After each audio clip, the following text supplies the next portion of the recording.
Derecho familiar. El derecho de familia se refiere a las normas de orden público e interés social que regulan y protegen a la familia y a sus integrantes, así como su organización y desarrollo integral, sobre la base del respeto a los derechos humanos de igualdad, no discriminación y respeto a la dignidad humana, en orden a lo establecido en la Constitución Política de los Estados Unidos Mexicanos y los instrumentos internacionales de derechos humanos ratificados por México, aplicables a la materia, fundamentalmente en el Pacto Internacional de Derechos Civiles y Políticos. En conclusión, podemos ver que el derecho de la familia es el conjunto de normas jurídicas que regulan las relaciones personales y patrimoniales de los miembros de la familia para con ellos y frente a terceros. Persona. La definición del término persona implica en general un grado importante de complejidad en virtud de las diversas acepciones que conlleva. Para el estudio que se propone es indispensable acostarlo en forma de vida desde el punto de vista eminentemente jurídico y por tanto delindarlo de otras opciones como la filosófica, la sociológica y la psicológica. Persona jurídica. Desde el enfoque jurídico, la doctrina ha definido a la persona como un sujeto de derechos y obligaciones, esto es, el ente al que el orden jurídico confiere la capacidad para que le puedan ser imputadas las consecuencias del derecho, o dicho en otras palabras, como todo ente capaz de ser titular de derechos y obligaciones. Desde este punto de vista, la definición de persona no se refiere a ningún ser real, sino que corresponde a la elaboración jurídica en un principio para poder aplicarse a cualquier clase de ser, real o ideal, ya sea el hombre, un conjunto de individuos, a un bien, a un grupo de bienes o una abstracción.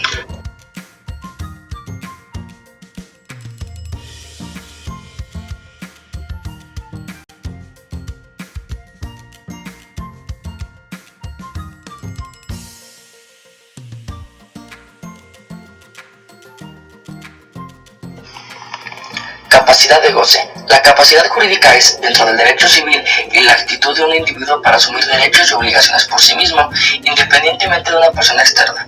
A la hora de profundizar en esto, rápidamente se distinguen dos grados. 1. Capacidad de goce. Aptitud para tener derechos y obligaciones. Es inherente a toda persona física, ya que no existen seres humanos que, de manera absoluta, carezcan de esta capacidad. 2. Capacidad de obrar o de ejercicio. Aptitud del individuo para ejercitar por sí mismo, con su propia voluntad, los derechos subjetivos y contraer obligaciones. Persona física. Es decir, el hombre y la mujer como sujetos de derechos y obligaciones. A este respecto no cabe hacer distinción alguna en cuanto a la nacionalidad, casta, raza o cualquier otro género de diferencia que históricamente pudo tener alguna trascendencia. Las características fundamentales que en el plano de lo jurídico invisten a la persona física se conocen como atributos de la personalidad y estos son: el nombre, atributo por excelencia de las personas físicas, pues permiten distinguirlas unas de otras. Se compone de dos partes, que son el nombre de pila y el apellido. Domicilio. Una persona física puede tener y tendrá varios domicilios simultáneamente, y esto a su vez puede tener la misma ubicación. Estado civil.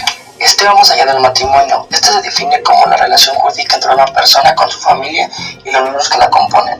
Esto se compone por el nacimiento, la nacionalidad, la edad, la incapacidad, la ausencia, el sexo y por supuesto el matrimonio. La capacidad.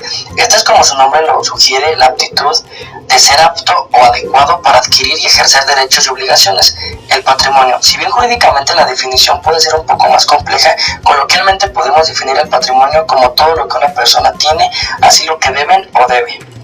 En nuestro Código Civil nos lo explica de esta forma. Artículo 22. La capacidad jurídica de las personas físicas se adquiere por nacimiento y se pierde por la muerte, pero desde el momento que un individuo es concebido entra bajo la protección de la ley y se tiene por nacido para los efectos declarados en el presente Código.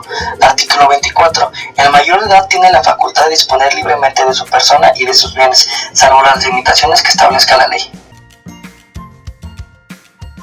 Persona moral. El término persona moral, también conocido como persona jurídica, antes era más sencillo de definir, pues así en cuanto a que hubiese muchas personas juntas con un fin determinado y organizadas a través de un documento jurídico. Artículo 25.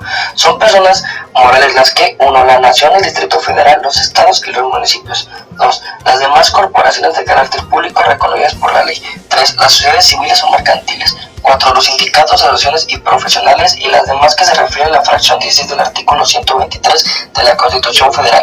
5. Las sociedades cooperativas y mutualistas. 6. Las asociaciones distintas de las enumeradas que se propongan fines políticos, científicos, etc. 7. Las personas morales extranjeras de naturaleza privada en los términos del artículo 2736. Atributos son las características que distinguen a los individuos unos de otros. las cualidades de un ser forman sus atributos, sin ellos generaría grados de confusión en la sociedad. Anteriormente los atributos de la persona física ya se les habían explicado, por ende solo los pondremos en la animación de manera breve y concisa. Atributos de la persona moral. Nombre. Requiere existir un nombre de la persona moral para distinguirla de las demás entidades colectivas y evitar confusiones. Domicilio. Es el lugar donde se ha establecido la administración, pudiendo tener sucursales, las que operan bajo el mando y la representación de la matriz. Nacionalidad. Igualmente las celebradas bajo las leyes nacionales y que operan dentro del territorio nacional serán reguladas y o regidas por leyes nacionales. Patrimonio. Son bienes de riqueza que tienen que realizar sus actividades. La familia. La familia es el elemento natural y fundamental de la sociedad, que suele definirse como la institución formada por personas unidas por vínculos de sangre y los relacionados con ellos en virtud de intereses económicos, religiosos o de ayuda. Actualmente no solo se dan esos vínculos por sangre, sino también por simple solidaridad cuando cumplen elementos de validez y existencia, como el que se considere una unión estable, pública y voluntaria. Por ejemplo, podemos decir que puede ser un grupo de desconocidos con el que se presente alguna afinidad y se llegue a considerar una familia. Por ejemplo, banda de guerra. Responsables. Se dice que el hombre institucionalizó la unión matrimonial, creando al mismo tiempo las prácticas religiosas y las costumbres legales pertinentes. Esponsales proviene de la voz latina espondeo, porque Ulpiano afirma que fue costumbre de los romanos de estipular las condiciones según las cuales se prometía a la mujer. En el artículo 139 del Código Civil se determina que la promesa de matrimonio que se hace por escrito y es aceptada constituye los esponsales. Concubinato. El concubinato es la unión de dos personas, un hombre y una mujer sin impedimento para contraer matrimonio, que hacen en vida común como si estuvieran casados por 2 años, o antes si han concebido un hijo en común en dicha relación. La concubina y el concubinato tienen derechos y obligaciones recíprocos, independientemente de los demás reconocidos en la ley. El concubinato es un hecho jurídico que consiste en la unión de dos personas del mismo sexo, que hagan en vida común como si estuvieran casados. La unión de los concubinos no se efectúa ante el juez del registro civil.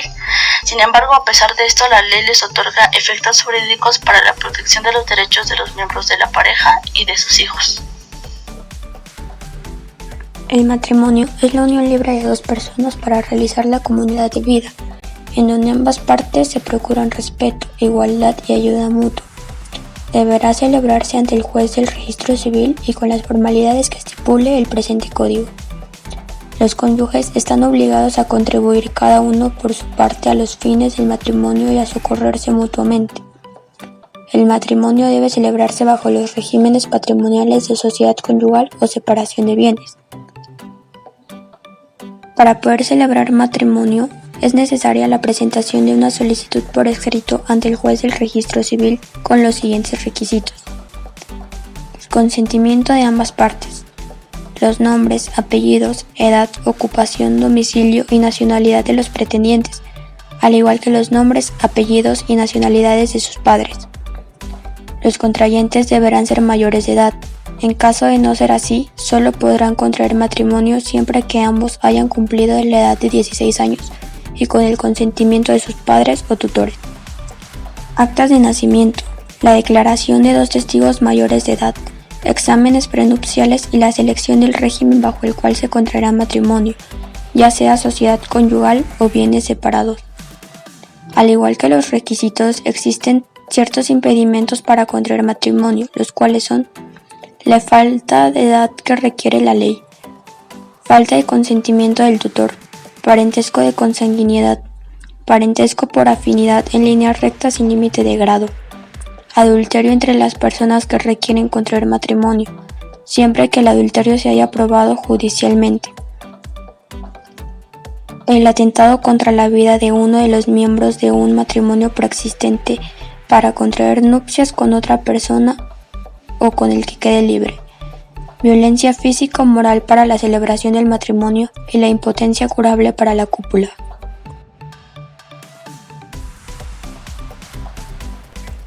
El hecho de la celebración de matrimonio determina que existan diversas situaciones particulares de orden patrimonial, tanto en las relaciones entre los cónyuges, como en la de ellos con terceros, las cuales requieren alguna regulación legal.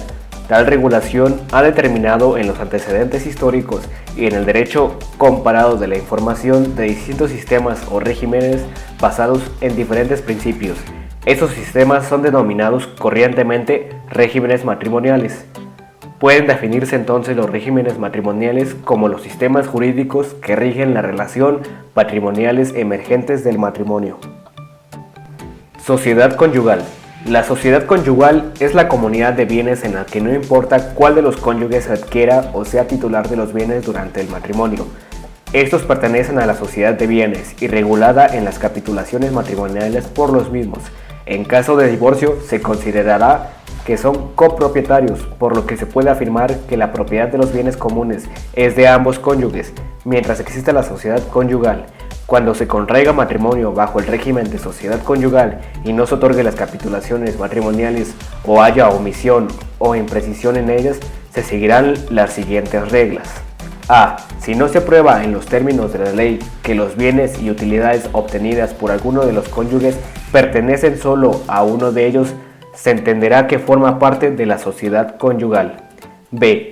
En la sociedad conyugal son propios de cada cónyuge, salvo pacto en contrario que conste en las capitulaciones matrimoniales. 1. Los bienes y derechos que les pertenezcan al tiempo de celebrarse el matrimonio y los que posea antes de este. Los bienes adquiridos después del matrimonio por la herencia, legado, donación o don de la fortuna.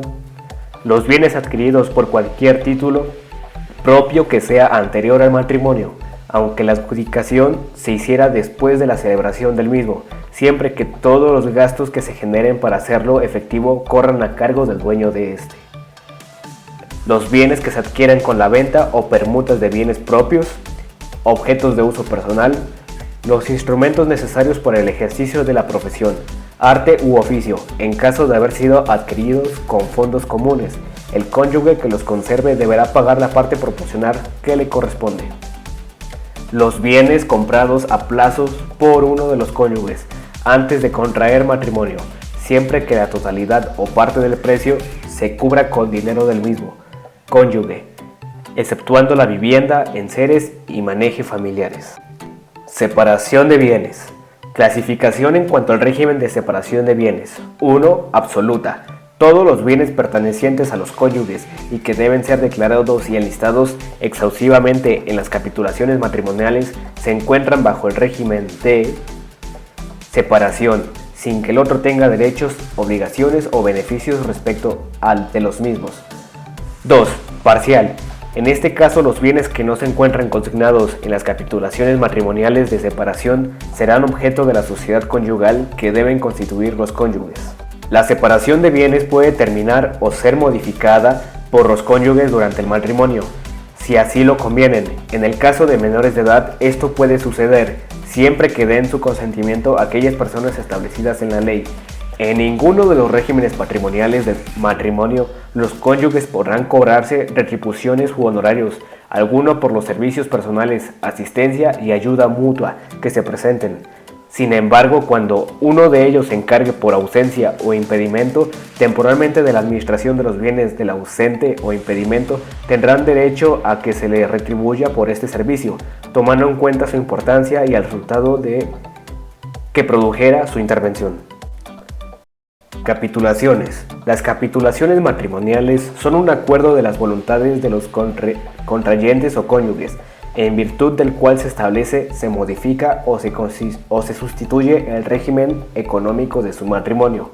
Así las cosas, diremos que las capitulaciones matrimoniales son definidas en términos de ley, como pactos que los otorgantes, contrayentes matrimoniales o cónyuges celebren para establecer y regular el régimen matrimonial de su matrimonio y reglamentar la administración de los bienes, lo cual será derecho y obligación en ambos cónyuges, salvo pacto contrario de conformidad a la ley.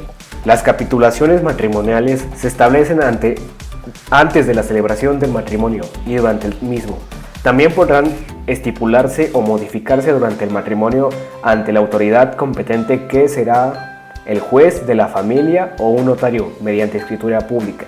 Los menores que contraen matrimonio o que estén casados también pueden otorgar sus capitulaciones, las que sean válidas, siempre y cuando intervengan y den su consentimiento para el establecimiento de las mismas.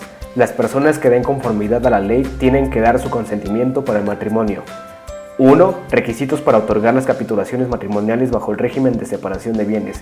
En el caso del régimen de separación de bienes, las capitulaciones matrimoniales que establezcan la separación de bienes podrán otorgarse por escrito en documento privado y siempre contendrán un inventario de los bienes de que sea dueño cada esposo al celebrarse el matrimonio, así como la declaración de las deudas que al casarse tenga cada cónyuge.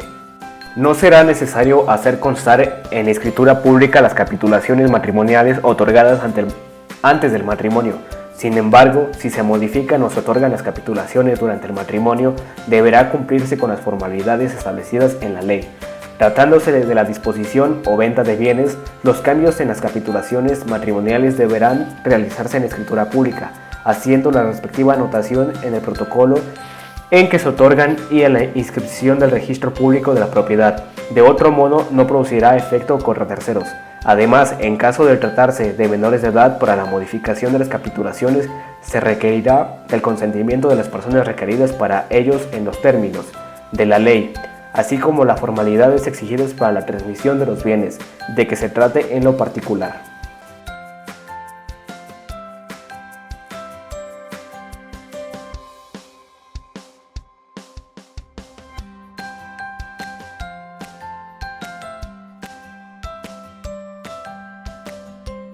El parentesco se refiere a los vínculos reconocidos jurídicamente entre los miembros de una familia. Esta relación se organiza en líneas, se mide en grados y tiene como características la de ser general, permanente y abstracta. Es el vínculo jurídico entre dos personas en razón de la consanguinidad, del matrimonio o de la adopción. Al ser reconocida esta relación, se generan derechos y obligaciones entre los integrantes de la familia o parientes. Fuentes del parentesco. Las fuentes del parentesco son el matrimonio, la filiación y la adopción. El matrimonio es fuente del parentesco por afinidad, la filiación por consanguinidad y el parentesco civil por la adopción. Clases del parentesco. Algunos autores que admiten el derecho canónico distinguen las siguientes clases de parentesco. Natural. Desciende de un mismo origen. Espiritual. Nace por el bautismo y la confirmación. Legal. Aparece con la adopción. Afinidad. Surge de la relación de dos personas de las cuales una ha tenido relación carnal con el pariente de otra. De acuerdo a nuestra legislación, el Código Civil reconoce a los parientes por consanguinidad. Es el que existe entre personas que descienden de un mismo progenitor. Afinidad. Es el que se contrae por el matrimonio entre cónyuge y los parientes del otro. Civil. Es el que nace de la adopción y solo existe entre el adoptante y el adoptado. En la adopción plena, el parentesco se equipara al consanguíneo.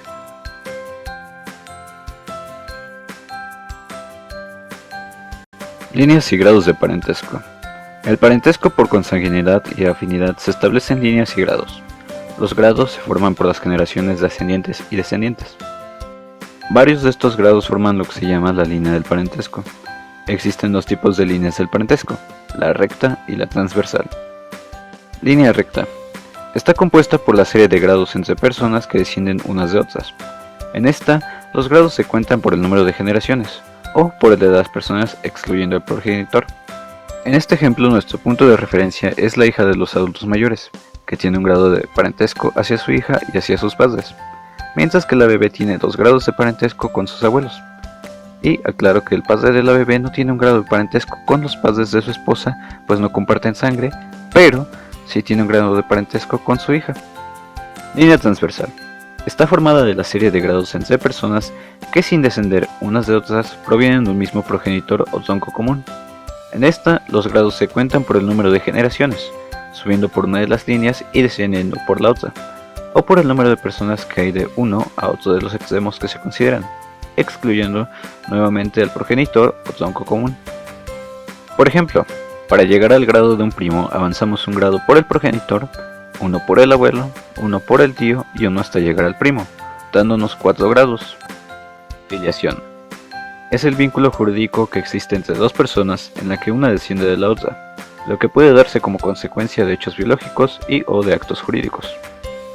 Y hay 3 tipos de filiaciones: la legítima, la natural y la legitimada. La filiación legítima es la que se explicaba como la que nacía entre padres e hijos, cuando estos últimos eran concebidos durante el matrimonio.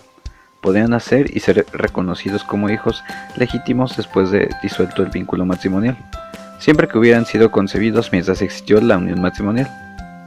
Filiación natural era aquella que se establecía entre los padres y los hijos cuando los últimos nacían fuera del matrimonio.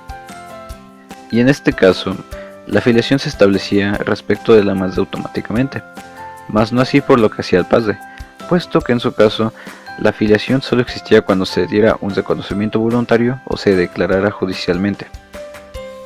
Filiación legitimada es la que se explica en los casos de los hijos que, habiendo sido concebidos antes del matrimonio, nacen durante el mismo o los padres los reconocen antes de contraer nupcias, durante las mismas o después de ellas.